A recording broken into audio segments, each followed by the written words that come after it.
Saludar al señor Ministro de Economía, Fomento y Turismo, señor Lucas Palacios Covarrubias, también al Subsecretario de Economía y Empresas de Menor Tamaño, Julio Pertuce Salas, al señor Presidente también del Consejo de la Sociedad Civil, de nuestra Superintendencia en Solvencia y Emprendimiento, señor Hernán Calderón Ruiz, y sobre todo saludar con un cariño muy especial a todos nuestros funcionarios, funcionarias de la superintendencia, jefes de departamento, subdepartamento, encargados de unidad,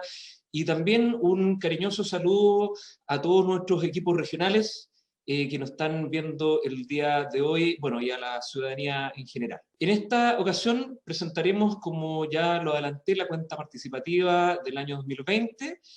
en la cual les contaremos cuál es la situación, cuál fue la situación, el diagnóstico, ¿cierto?, de lo que sucedió un año muy especial, un año 2020, donde de manera temprana, en marzo, partió la pandemia, ¿cierto?, con los primeros casos,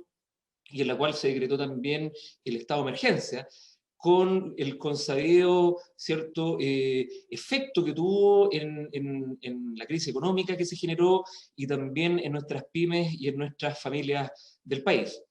Y eso, obviamente, ese escenario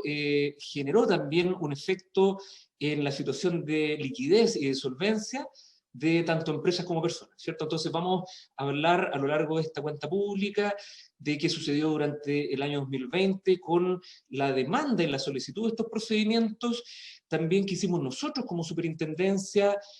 para poder resolver con esta problemática que se planteó a raíz de la pandemia. Y también, obviamente, ¿qué esperamos para este 2021? Ya tenemos recorrido, ¿cierto?, algunos meses, que hemos hecho algunas innovaciones, así que sin más, ¿cierto?, paso a compartirles la presentación que les teníamos preparado. Partir primero que nada comentando algunos hitos relevantes de la historia. Es una institución que nace el año 1929 como la Sindicatura General de Quiebras, la cual ya en el año 82 se reorganiza como Fiscalía Nacional de Quiebras. El año 2002 es elevada al nivel de Superintendencia de Quiebras, dada la reforma procesal penal de aquella época. Y uno de los hitos más relevantes, que tanto institucionales como de la ley, se genera el año 2014, en el cual entra en vigencia la ley 20.720, con cambios importantes en el tratamiento del deudor, que era considerado como fallido, ¿cierto?, que había una estigmatización importante en la figura de este deudor, y que para finalmente cerrar el procedimiento había que demostrar que no era una quiebra dolosa, que no había sido llevado de manera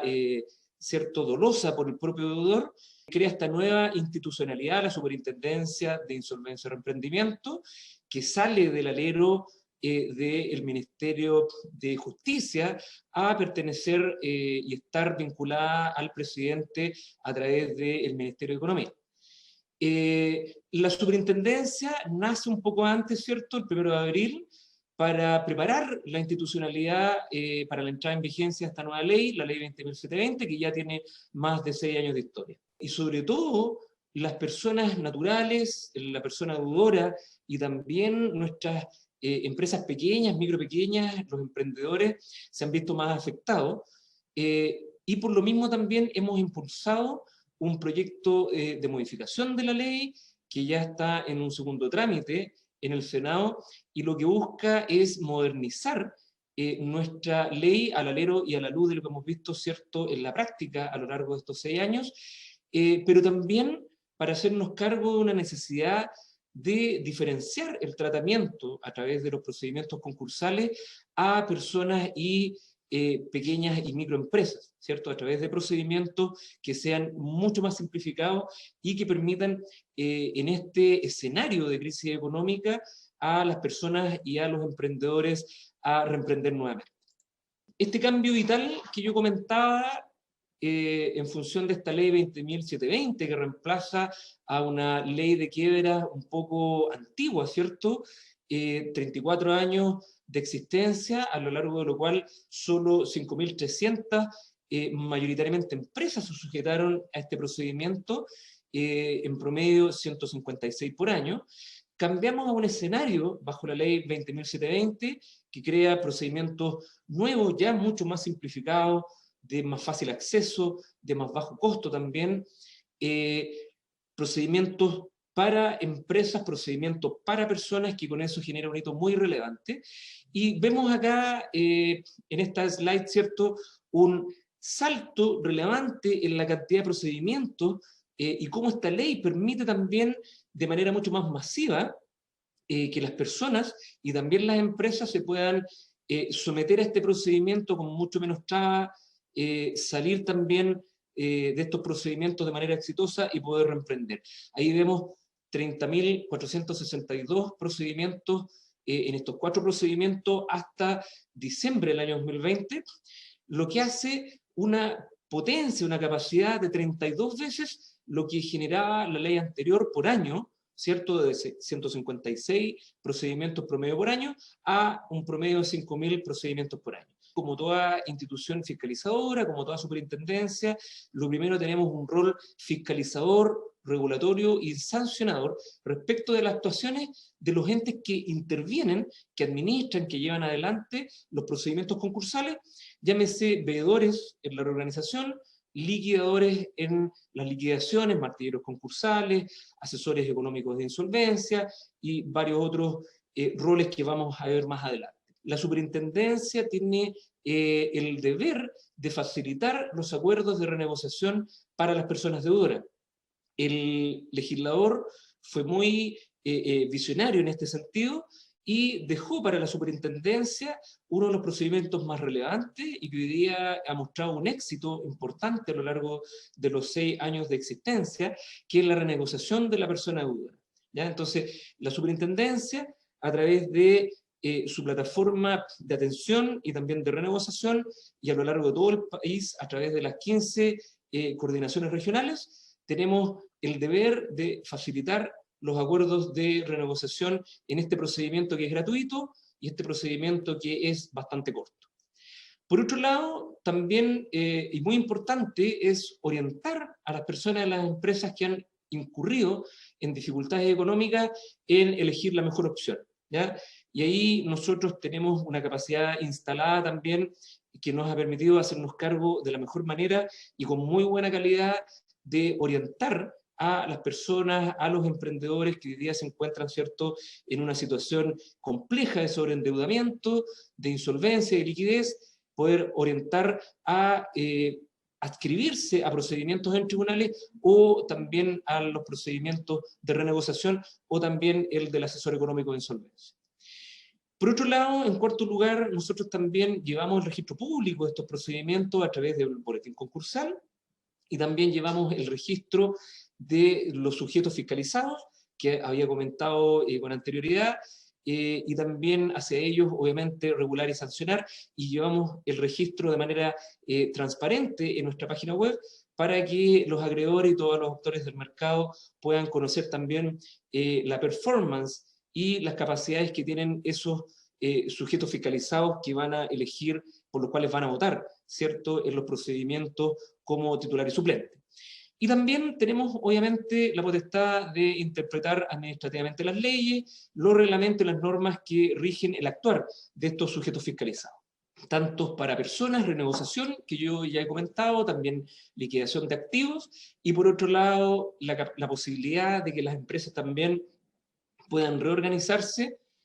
tanto sus activos y sus pasivos, para hacer frente a las deudas y continuar con el giro también, y si no, liquidar sus activos para hacer frente al pago de los acreedores a través del recupero de lo que más se pueda hacer todo con la venta de los bienes que pueda tener esta empresa o esta persona deudora. Por otro lado, también se nos ha encomendado el deber de administrar los procesos de asesoría económica de insolvencia. Nosotros también llevamos el registro a través de esta ley 20.416, que es una ley diversa y distinta a la ley 20.720, en la cual el objetivo es, a través de la selección, ¿cierto?, de manera aleatoria o que pueda elegir el propio deudor, un asesor económico de insolvencia, que permita estudiar sobre información contable, financiera, económica, cuáles son los caminos que pueda seguir este deudor al término de estos 90 días de protección financiera concursal que entrega esta ley. No es vinculante, ¿cierto? Le puede proponer reorganizarse o liquidarse, pero también a lo largo de este proceso le ayuda a repactar, por ejemplo, las deudas y también hace sugerencias de venta de activos, ¿cierto? Digitalizarse y muchas otras orientaciones de negocio a través de las experiencias que puedan tener estos asesores económicos de insolvencia. ¿Cuál es el escenario que tuvimos en tiempos de COVID, de pandemia, con crisis económica durante el 2020? En algún momento, a principios de la pandemia, marzo, abril, se pronosticó crecimientos sustanciales importantes en los procedimientos, sobre todo los de liquidación de personas y empresas. Se hablaba del orden entre 40.000 y 100.000 empresas que se podrían estar liquidando dentro del año. También del orden de 200.000, 300.000 personas. Lo que vemos acá, un comparativo de los procedimientos de personas. A mano izquierda ustedes pueden ver cómo evolucionaron los procedimientos de renegociación. Tuvimos una baja sustancial si comparamos la serie de tiempo entre los meses del año 2019, en las barras azules, y las barras rojas, los meses del año 2020. Tuvimos a partir desde abril una caída consistente en la cantidad de renegociaciones, básicamente al principio por el cierre de las comunas, ¿cierto? Por las cuarentenas. En este caso nosotros también tuvimos un cierre por estar en la comuna de Santiago, muchas también regiones nuestras estuvieron cerradas, las coordinaciones regionales. Luego, en el segundo semestre, nosotros tuvimos la posibilidad de generar internamente las teleaudiencias, con lo cual volvimos a movilizar las renegociaciones, pero también hubo un efecto económico en la cual no se reactivaron el número de solicitudes de admisibilidad de renegociación, debido básicamente a los paquetes de ayuda económica del gobierno a las familias en nuestro país, también por los retiros del 10%, que finalmente devino en que los últimos meses del año, más o menos 350.000 personas salieran del registro de deudores morosos que lleva en la encuesta de la Universidad de San Sebastián y de Comequifax. Por otro lado, si vemos el lado derecho, las liquidaciones de personas, hubo un crecimiento de un 8%. Si ustedes ven las barras en rojo que representan los meses del 2020, no se ve una clara tendencia al crecimiento, ¿cierto? Se ve ahí con la curva punteada en amarillo,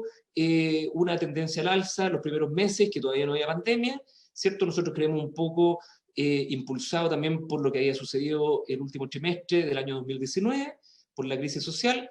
y también luego hay un suavizamiento, una baja, y luego una subida y una baja, así que esto devino en un porcentaje, un crecimiento del 8%, que si miramos los crecimientos anuales de los años previos, 2019 respecto al 2018, 2018 respecto al 2017, se crecía en estos procedimientos de liquidación de personas a tasas del 30, 40, 50%. ¿Ya? Así que como ustedes pueden ver, efectivamente,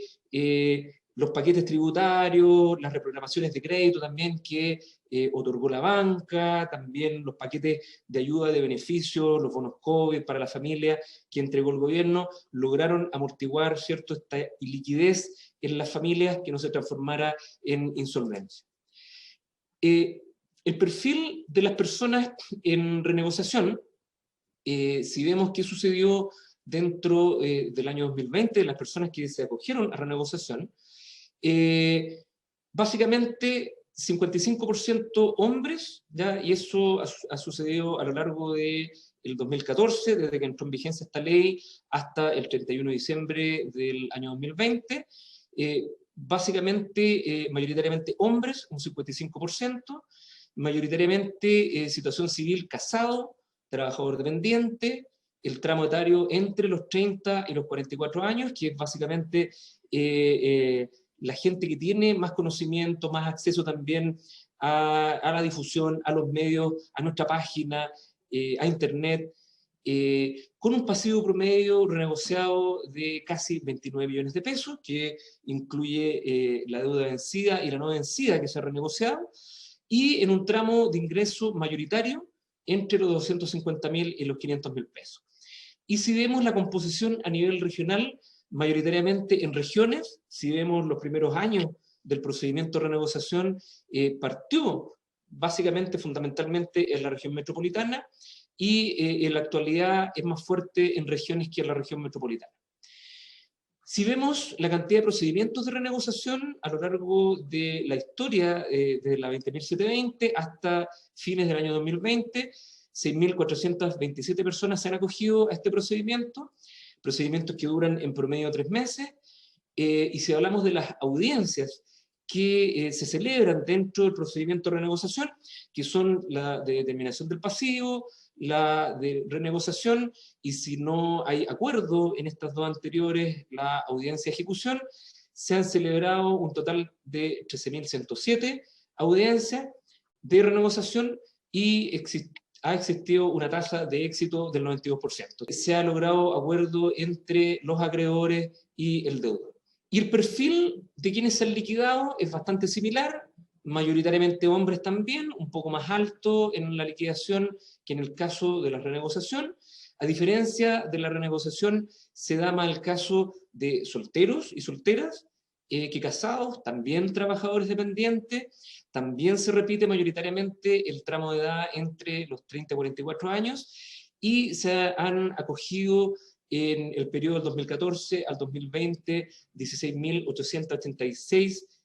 personas a la liquidación. Si ahora nos vamos a qué sucedió en términos de las empresas, tanto la liquidación en el lado izquierdo comparativamente con las reorganizaciones, las liquidaciones de empresas muestran sí una tendencia al alza ya desde marzo en adelante. Creció en promedio un 11%, tampoco son tasas al nivel de los años previos, que crecían más de un 20%, un 30%, y si miramos las reorganizaciones, es lo que más creció dentro de los procedimientos concursales, un 21%, ahí ustedes pueden ver la línea naranja también, hay un relativo crecimiento sostenido a partir de julio, pero también tenemos que sincerar que la cantidad de reorganizaciones es bastante baja, la base de comparación vemos el año 2019 solo 48, el año 2020 58, pero sí nosotros nos pudimos percatar que durante el año 2020 hubo reorganizaciones de empresas bastante grandes, ¿ya? Y eso la verdad es una buena señal, porque detrás de estas grandes empresas también hay una cantidad importante de trabajadores, también de pymes proveedoras, de empresas medianas, de clientes también, que muchas veces cuando se liquidan quedan a la deriva tanto trabajadores, proveedores y clientes. Así que señalar, bueno, también como en el ámbito de las personas tampoco hubo un crecimiento importante como se esperaba. Si vemos desde el punto de vista de la reorganización, a mano derecha podemos ver los rubros que fueron más afectados y que se acogieron más a la reorganización, mayormente el comercio con un 25%, luego la construcción con un 17% y finalmente las industrias manufactureras con un 15%. Total de reorganizaciones en los últimos 6 años hasta el 2020, 293, y mayoritariamente en la región metropolitana, teniendo a consideración que mayoritariamente estas empresas de mayor tamaño, que son las que se acogen a la reorganización, tienen su matriz en la región metropolitana. Si vemos las liquidaciones, mayoritariamente en los rubros de actividades de servicio, tenemos que pensar que también dentro de las empresas que se liquidan hay una cantidad importante de personas naturales que por el hecho de emitir boletas de honorarios, la ley los considera empresas, ¿ya? Y tienen que acogerse a los procedimientos de liquidación de empresas o de reorganización. Entonces ahí, por eso también coincidente con que mayoritariamente son actividades de servicio, le sigue un 17% actividades de comercio y finalmente actividades profesionales, científicas y técnicas con un 14%. y tenemos un total de liquidaciones de 6.856 en el periodo del año 2014 al 2020. Si vemos ahora la composición, que yo ya les adelantaba algo, a mano izquierda vemos cómo se segmenta la liquidación por tamaño, y vemos que, como yo les adelantaba, un porcentaje muy importante, un 44%, son empresas, personas naturales de segunda categoría que emiten boletas de honorario, y le siguen las empresas pequeña y micro, con un 23%, y con un 13% empresas grandes y medianas. ¿Ya? Y en contraposición, en la reorganización, mayoritariamente vemos empresas grandes y medianas, un 72%, y le siguen empresas micro y pequeñas con un 15%. También personas naturales consideradas empresas, que son personas de segunda categoría, con un 7%. Y esto, la verdad, se da por ciertos factores como que las empresas de mayor tamaño, grandes y medianas, tienen habitualmente asesoría financiero y contable que les permite detectar a buen tiempo, a través de ratios de solvencia, de liquidez, determinar si están en una situación en ciernes de insolvencia y poder acogerse de manera temprana a la reorganización y no tener que liquidarse, ¿ya? Y por eso también, en contraposición, vemos que mayoritariamente empresas de menor tamaño y personas naturales consideradas empresas son las que mayormente se liquidan, porque también no tienen el conocimiento, la educación financiera y las señales a tiempo para poder acogerse a una reorganización, ¿ya? Y también, bueno, por otro lado, también la reorganización, hoy día los costos de acceso son bastante altos, porque también se han ajustado a estos segmentos de empresas de mayor tamaño, que son las que se acogen mayoritariamente a estos procedimientos de reorganización. Como muestra algunos ejemplos, ¿cierto? LATAM Airlines, que se acogió al capítulo 11 en Estados Unidos de reorganización. Tenemos también Enjoy, que se acogió a la reorganización en Chile, pero también solicitó el reconocimiento, según el capítulo 15, en Estados Unidos. También algunas tiendas como Baby Center, Camisas Bandín, Sastrería Cubillo y varias otras empresas de mucho conocimiento nacional, marcas reconocidas que llevaban décadas operando en Chile, se reorganizaron y algunas otras tuvieron que cerrar. Si vemos qué sucedió con la asesoría económica de insolvencia, ahí nosotros, a partir desde el año 2017, apostamos a un crecimiento importante, hicimos mucha difusión de las asesorías económicas de insolvencia a través de convenios que generamos con asociaciones gremiales de micro y pequeñas empresas como ASECH, como ProPyme, como Fundación Esperanza también, también con universidades a través de clínicas jurídicas para empresas de menor tamaño, también con instituciones públicas del ecosistema del emprendimiento como Cercotec, como Corfo, como FOSIS, como INDAP y muchas otras instituciones públicas a través de las cuales llegamos a los emprendedores. Y bueno, ahí ustedes pueden ver un crecimiento sostenido, ¿cierto? A partir del año 2016, tuvimos una pequeña baja el 2019, un poco frenados por la crisis económica, la crisis social, perdón, que no nos permitió atender mucho en público, y nosotros ya el 2020 pudimos generar 498 asesorías económicas de insolvencia gratuitas,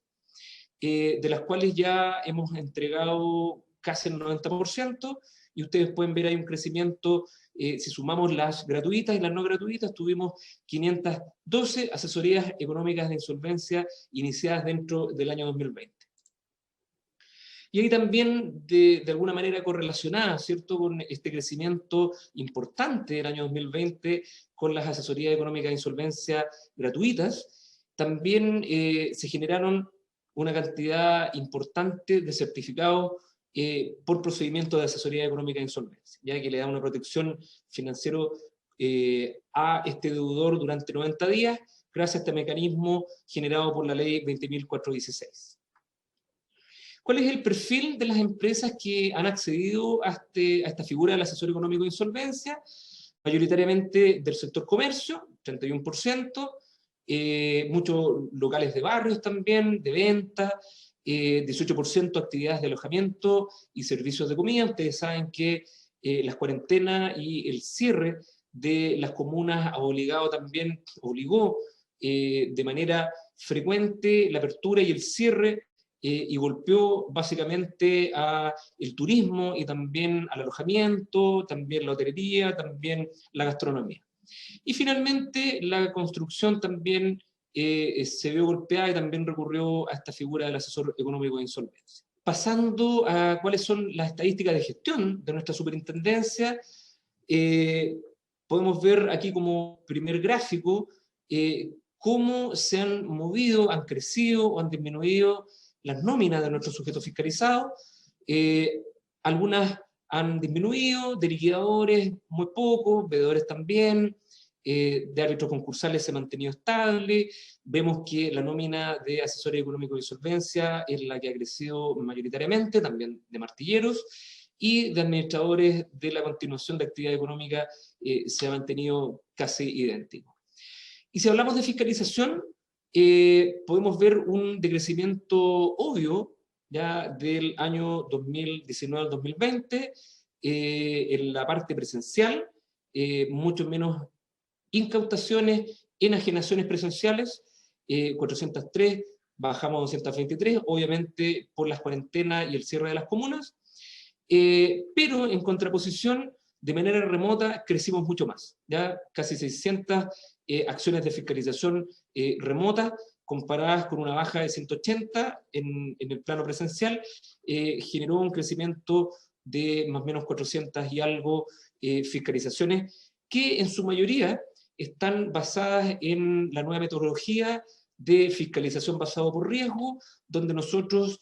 segmentamos, caracterizamos a nuestros sujetos fiscalizados, también los procedimientos concursales que ellos administran, y vamos a fiscalizar los hitos más relevantes, de más alto riesgo, en aquellos procedimientos de mayor riesgo, y también en aquellos sujetos fiscalizados que han tenido mayor nivel de hallazgo e incumplimiento en la historia. En términos de atención, ¿cómo ha sido la gestión de la superintendencia? Hemos tenido, obviamente, una caída importante en las atenciones presenciales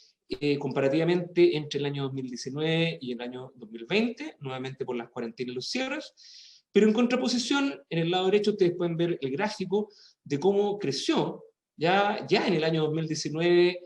por el estallido social, el último trimestre del año 2019, pasamos fuertemente a las atenciones telefónicas, lo que se mantuvo el año 2020. Por otro lado, nosotros tenemos un canal importante de recepción de reclamos, de denuncias, de consultas también, mayoritariamente relacionadas con procedimientos concursales, de parte de deudores, de acreedores, de abogados y terceras partes que participan en ello, en el cual reclaman por ciertos hitos que no se han cumplido, porque se han alargado mucho los procedimientos los deudores y no han podido reemprender, y nosotros hemos hecho una gestión bastante intensiva de esos reclamos. Nos interesa mucho porque también a partir de los reclamos uno levanta información valiosa para hacer una fiscalización mucho más asertiva, mucho más profunda, y nosotros durante el 2020 respondimos el 88% de los ingresos de estos reclamos y consultas de los procedimientos en un tiempo promedio de 63 días. Y podemos ver que hubo un crecimiento bastante importante de reclamos respondidos de 3.951 del año 2019 a 5.290 consultas y reclamos el año 2020. Una variación del 34%, más de un tercio de crecimiento. Por otro lado, también las acciones de fiscalización que apuntaban a solicitar en tribunales el sobreseimiento de causas aumentó en un 9% entre el año 2019 y el año 2020, de 402 a 440 solicitudes de sobreseimiento definitivo. ¿Qué hicimos como superintendencia en tiempo de pandemia para poder resolver las urgencias, la demanda de la ciudadanía por atención, por tener una ayuda, ¿cierto?, y una asistencia de parte de la superintendencia? Habitualmente en épocas de crisis uno se vuelve mucho más creativo y con todos los equipos de la superintendencia, muchas veces también co-creando e innovando con otras instituciones públicas, también apoyados con asociaciones gremiales que nos ayudaron a generar soluciones. Nosotros en 6 distintas dimensiones logramos innovar y solucionar lo que en ese minuto, ¿cierto?, cuando partió la pandemia, se generó como un gran problema, que era el hecho de no poder atender, de no resolver las dudas, los problemas, las consultas, de no poder asistir de manera presencial. Lo logramos a través de 6 soluciones que paso a describirlas. Primero, nosotros una asistencia que estábamos ya haciendo en el estallido social a fines del año 2019, que era una asistencia presencial a las pymes, a través de nuestra plataforma a lo largo de todo el país, acá en Santiago, en regiones, pero también a través de atención y asistencia en muchas ferias, pymes, a través de Corfo, de Cercotec,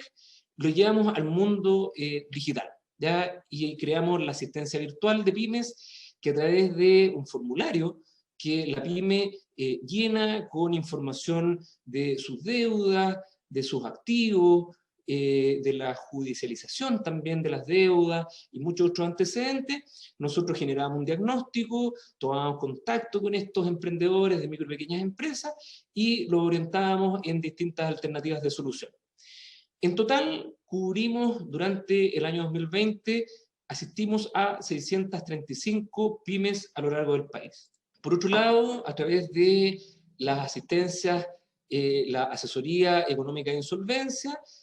nosotros, en un primer término, con fondos propios, que derivamos a través de Cercotec, pudimos generar 498 asesorías gratuitas, que tenían en promedio un costo de 850.000, 1.000.000 de pesos. Entregamos 329 asesorías durante el año 2020, ¿ya? A través de medios electrónicos, digitales. El procedimiento completo del asesor económico de insolvencia es digital, sí que ahí entregamos una muy buena calidad, también ayudamos y asistimos de manera remota, telefónica, en la manera que pudimos también cuando abrieron algunas comunas presencial, pudimos ayudar a estos emprendedores a que pudieran llenar los antecedentes, los documentos que requiere este procedimiento. También, muy importante, llegada la pandemia, decretado, ¿cierto?, los cierres de las comunas, tuvimos que emitir normativa interna para congelar nuestros procedimientos de renegociación y que no se vieran afectados nuestros deudores, y al poco andar, ya julio, inauguramos nuestras audiencias telemáticas en renegociación, que permitió sustanciar el procedimiento completo de renegociación que se llevaba de manera presencial en nuestros salones de atención acá en Santiago y a lo largo de Chile. Se pudo llevar todas las audiencias con carpetas digitales, con actas que se levantaban, con chequeos previos de asistencia, ¿cierto? Y de identificación para ser representados los acreedores en estas audiencias. Por lo tanto, muchas etapas previas, durante y posteriores se tuvieron que digitalizar, sistematizar, y tuvimos a lo largo del año 2020 1.225 teleaudiencias virtuales en el procedimiento de renegociación. También llevamos la atención, que estaba muy mermada de manera física, a la teleatención a través de un benchmark que hicimos, una comparación gracias a la asistencia y la ayuda de 2 instituciones muy cercanas, de CERNAC y también de la Comisión de Mercado Financiero. Logramos instaurar nuestro propio procedimiento de teleatención, una teleatención a lo largo de 20 minutos, en la cual nuestros funcionarios a lo largo de todo el país pueden asistir de manera remota a los deudores, orientarlos, ¿cierto? Y también orientarlos en el procedimiento de renegociación, si es que pueden adscribir y son admisibles a este procedimiento. 370 teleatenciones entregamos dentro del segundo semestre desde que se crearon las teleatenciones. También rápidamente nos volcamos de más de 600 acciones presenciales que nosotros hacíamos, charlas básicamente a lo largo de todo el país, a través de municipios con los cuales teníamos convenios, a través de gobernaciones también en muchas regiones, a través de instituciones públicas, nos volcamos esas charlas presenciales a charlas virtuales a lo largo de todo el país, que hicimos nosotros como superintendencia, pero también al alero de otras instituciones como los centros de negocios de Cercotec y también organizaciones gremiales como ProPyme y ASECH, que representan a micros y pequeños emprendedores. En total se hicieron 206 charlas a lo largo del año 2020, telemáticas, que cubrieron y llegaron a 4.120 emprendedores a lo largo de todo Chile. También tomamos medidas normativas rápidas, importantes, coincidimos también ahí con medidas que tomó el Poder Judicial, autorizamos de manera extraordinaria durante el periodo que durara la emergencia, la realización telemática de audiencias, de juntas de acreedores, de diligencias de incautación, de enajenación de activos. Permitimos que estas enajenaciones de activos fueran a través de los remates en línea, lo cual trabajamos los mecanismos con el Ministerio de Economía también, que lleva el registro de los martilleros públicos, que finalmente se registran frente a la superintendencia como martilleros concursales, y permitimos también la incautación a través de medios electrónicos. Con esto permitimos también darle movilidad a los procedimientos y que los deudores pudieran finalmente salir de sus procedimientos, terminarlos y poder reemprender, salir de los registros también de deuda y poder nuevamente reinsertarse en el mercado crediticio. Y llegamos acá a una arista importantísima, un trabajo que comenzamos a hacer desde los primeros días de la pandemia, en marzo del año 2020, un trabajo conjunto con el Ministerio de Economía, que fue modernizar la ley 20.720. ¿Ya? Nosotros ya veníamos con anterioridad trabajando algunas modernizaciones de la ley, bastante, yo diría, más focalizadas, un poco menores, pero nosotros, por los efectos que preveíamos con la crisis económica que se iba a generar con la pandemia, lo que hicimos fue apurar, ¿cierto?, y generar una modificación bastante más grande. Son 136 artículos entre modificatorios y artículos nuevos, y hoy día está en segundo trámite, pasó el 100% de la tramitación, su primer trámite en la Comisión de Economía de la Cámara de Diputados, en la Comisión de Hacienda también de la Cámara de Diputados, también en la sala en general, fue aprobada y hoy día ya estamos recibiendo las indicaciones a través del Senado y también de la Presidencia. Estamos trabajando ya en eso y deberíamos partir pronto en la votación y la discusión de estas últimas indicaciones. ¿Cuáles son los hitos relevantes, además de este trabajo que yo les comentaba, que comenzamos a fines de marzo del año 2020? Siguió un hito importante que fue el 22 de septiembre del año 2020, que ingresa a discusión a la Comisión de Economía de la Cámara de Diputados. El 11 de enero del 2021, ya este año, se despachó a la Comisión de Hacienda de la Cámara de Diputados, donde también quien hoy día está presentando tuvo que hacer detalladamente una cuenta pública en la Comisión de Hacienda de los costos de este proyecto, y el 19 de enero del 2021 fue aprobado por la sala de la Cámara de Diputados, y hoy día, como ya les comentaba, les adelantaba, a partir de marzo entró en la Comisión de Economía del Senado, se votó en lo general, y hoy día estamos recibiendo ya las indicaciones. ¿Cuáles son los pilares principales de esta modificación?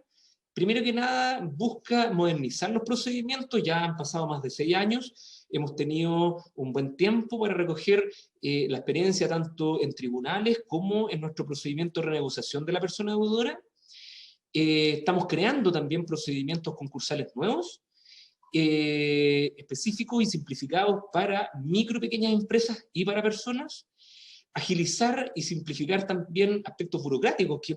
que descubrimos que eran cuellos de botella relevantes, que no permitían que los procedimientos pudieran llegar a buen término de manera rápida. También crear procedimientos simplificados de rápida tramitación, de bajo costo, sobre todo pensando en un escenario de crisis económica, en pandemia, que se está alargando más de la cuenta también, y en la cual en algún momento, ¿cierto?, cuando ya los paquetes de beneficios ya no estuvieran y tuvieran que estas personas y emprendedores y empresas empezar a pagar estos créditos y estas ayudas, a lo mejor podría haber un aumento sustancial de los procedimientos. Y la idea es que nos pille con un escenario distinto, que nos pille con procedimientos que duren más de la mitad de lo que duran hoy día, menos de la mitad de lo que duran hoy día, con un costo mucho menor también, promoviendo la reorganización y la renegociación por sobre la liquidación, pensando en un mecanismo que también permite, ¿cierto?, que este ciclo virtuoso de la economía se mantenga activo con los trabajadores, con, como ya comentaba, proveedores, los clientes, etcétera, que no se pierda esta cadena de valor. Incrementar también la tasa de recuperación de los créditos que en la actualidad obtienen, ¿cierto?, en ambos procedimientos, en las reorganizaciones como en las liquidaciones. Y finalmente, entregar certeza jurídica a través de aclarar muchas disposiciones que quedaron en una cierta área gris, ya con la actual ley 20.720. Entrando un poco más en detalle en esta modificación, lo que estamos haciendo nosotros en uno de los pilares relevantes es optimizar el procedimiento de reorganización, aplicándole a medianas y grandes empresas, básicamente en lo que hoy día existe como capítulo 3, corrigiendo ciertos aspectos como la protección de los trabajadores que estaban en un área gris. También el aumento de plazos. Hoy día la reorganización tiene plazos muy cortos de protección de financiero concursal, por lo tanto, eso atenta contra acuerdos que sean mucho más realistas, que se puedan cumplir en el tiempo. Y también estamos ajustando ciertos elementos relacionados con la impugnación de los acuerdos y la votación de los acuerdos, haciendo mucho más ágil y dando más posibilidades a los deudores. También, por otro lado, optimizando el procedimiento de liquidación, ya rediseñándolo completo, disminuyendo la cantidad de audiencias, de juntas que hay, la junta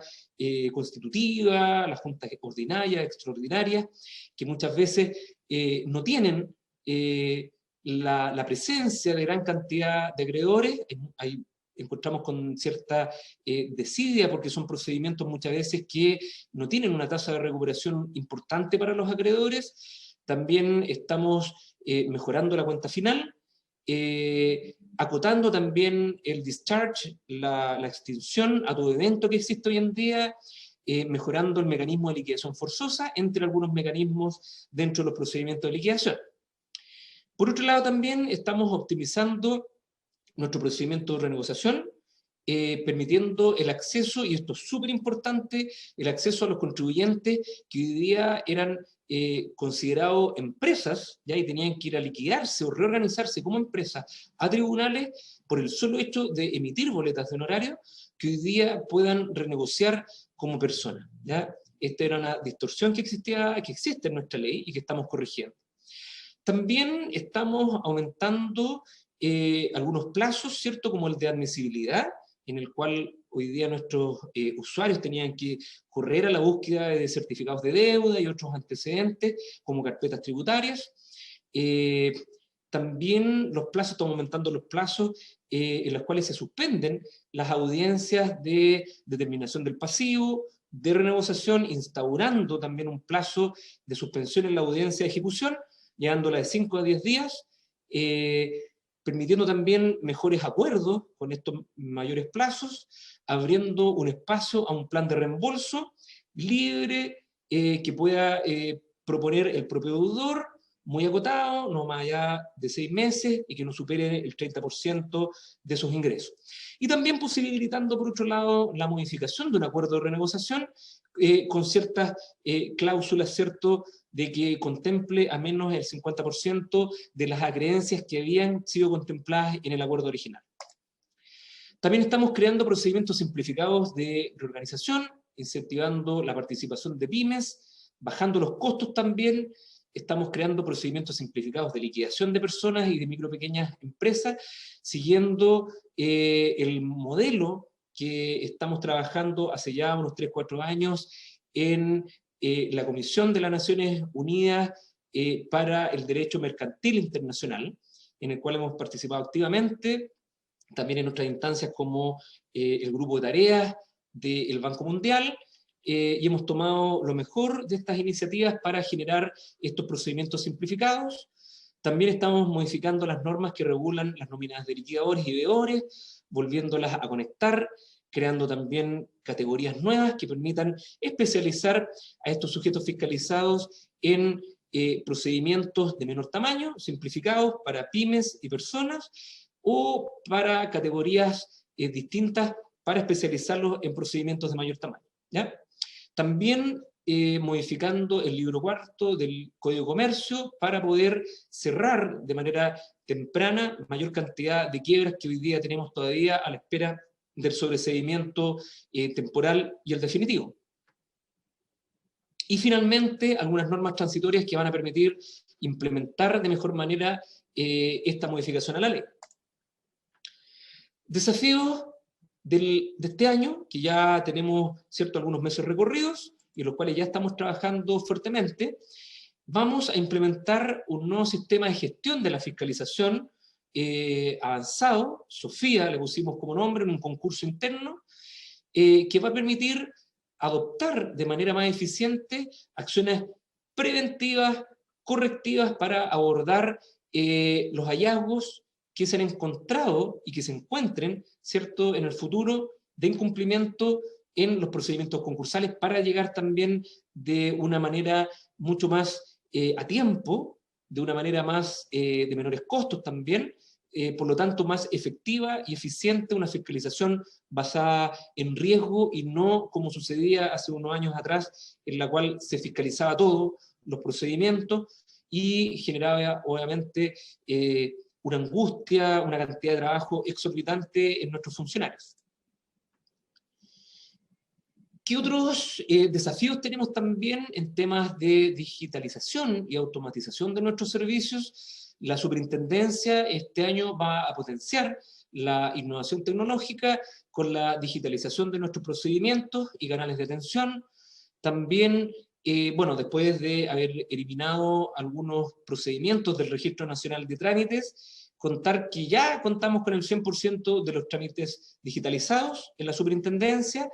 pero sin perjuicio de esto, nosotros estamos yendo mucho más allá y estamos nuestros procedimientos internos digitalizándolos, modernizándolos y llevándolos a un soporte tecnológico. Y también vamos a seguir trabajando en la inclusión de la clave única en nuestros trámites y nuestros procedimientos. Ya tenemos casi el 100% de nuestros trámites con clave única, nos quedan unos poquitos, pero la meta es que este año ya podamos cubrirlo el 100%. Y en ese contexto de trabajo también, y ya estamos trabajando en eso, ya tenemos adjudicada en una licitación la primera parte de este proyecto, que es generar una web institucional, superir.gov.cl, mi portal Superir, ¿ya? En la cual nuestros usuarios van a tener un punto de encuentro en la cual van a poder acogerse a nuestro procedimiento de renegociación, un procedimiento que estamos automatizando ya desde hace un par de años y que el 2021 y el 2022 vamos a trabajar en terminar de modernizarlo, automatizando todas las etapas que componen este procedimiento concursal de renegociación. Vamos a continuar también con las asesorías económicas de insolvencia gratuita. Como yo les comentaba, ya el 2020 entregamos 329, este año, este primer cuatrimestre, estamos terminando de entregar las restantes para cumplir con la meta de las 498. Logramos con Cercotec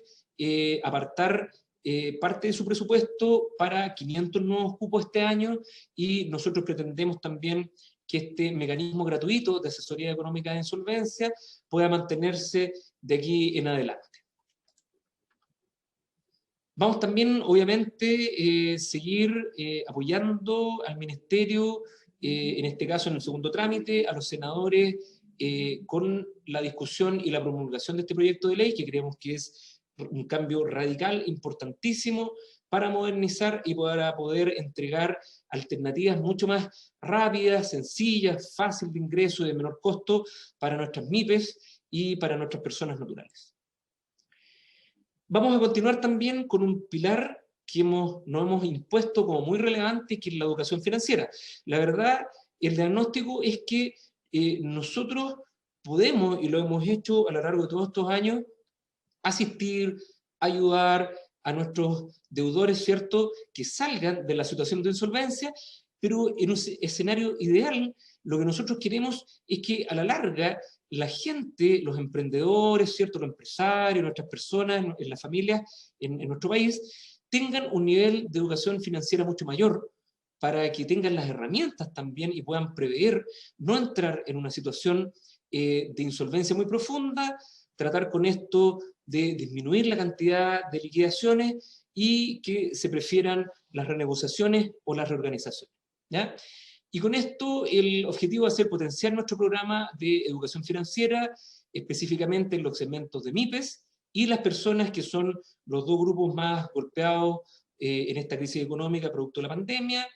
También vamos a seguir con las charlas de educación financiera a lo largo de todo el país. Tenemos más de 130 convenios firmados a lo largo de estos últimos 4 años y medio.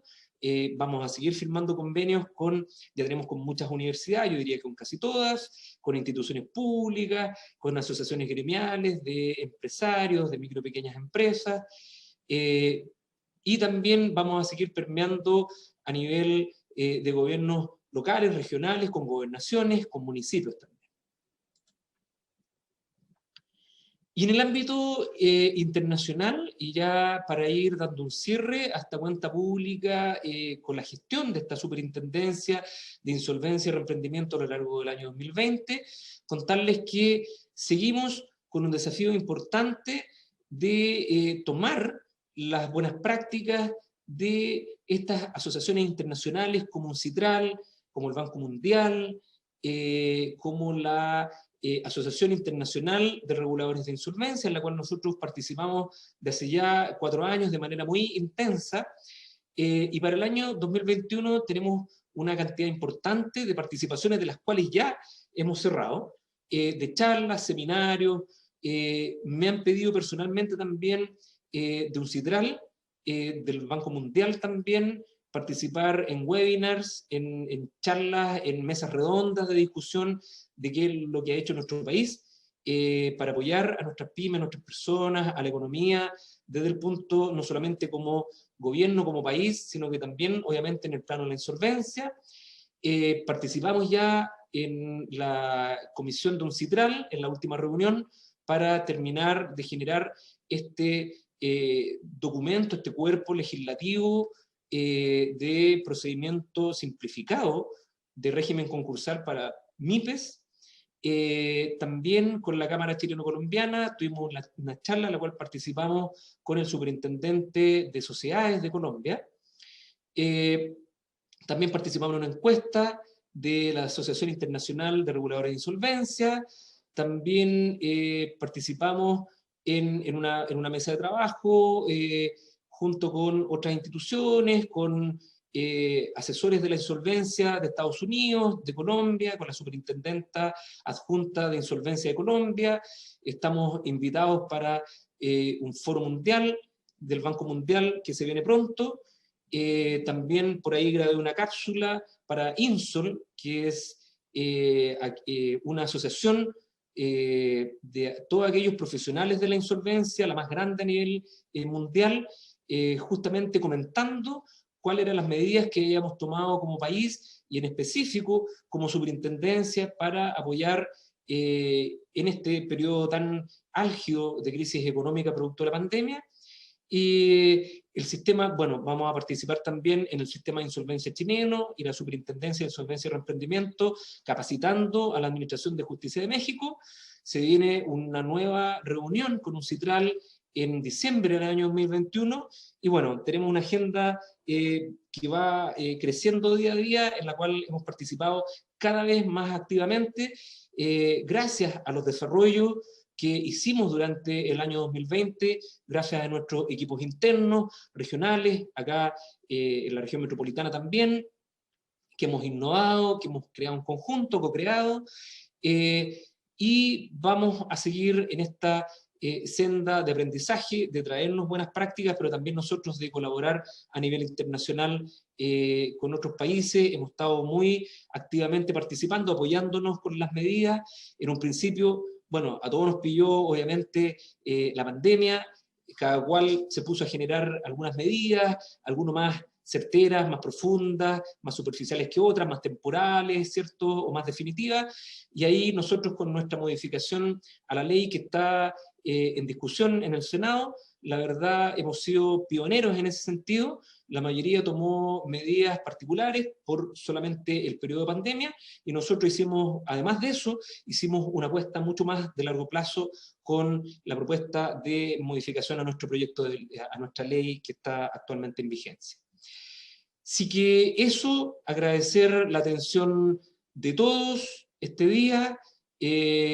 siempre abiertos a todas las preguntas, a todas las consultas, van a quedar los canales abiertos una vez que esta cuenta pública queda ya colgada en nuestra página web. Así que muchas gracias nuevamente a todas las autoridades, a quienes nos han apoyado durante este año 2020, 2021, nuestros socios, nuestros partners, el Consejo de la Sociedad Civil, también las asociaciones gremiales, las universidades, las instituciones públicas también, con quienes nos hemos apoyado, tanto del Ministerio de Economía como de otros ministerios, y esa es nuestra función, ¿cierto? Apoyar, asistir a nuestros usuarios que se encuentran ahora o se pueden encontrar en el futuro en una situación de insolvencia y requieren del alivio y de manera temprana de alguien que les diga qué hacer en esos momentos tan difíciles, y para eso nosotros existimos y día a día entregamos con mucho cariño nuestros servicios a lo largo de todo el país. Un saludo para todos, que se encuentren muy bien.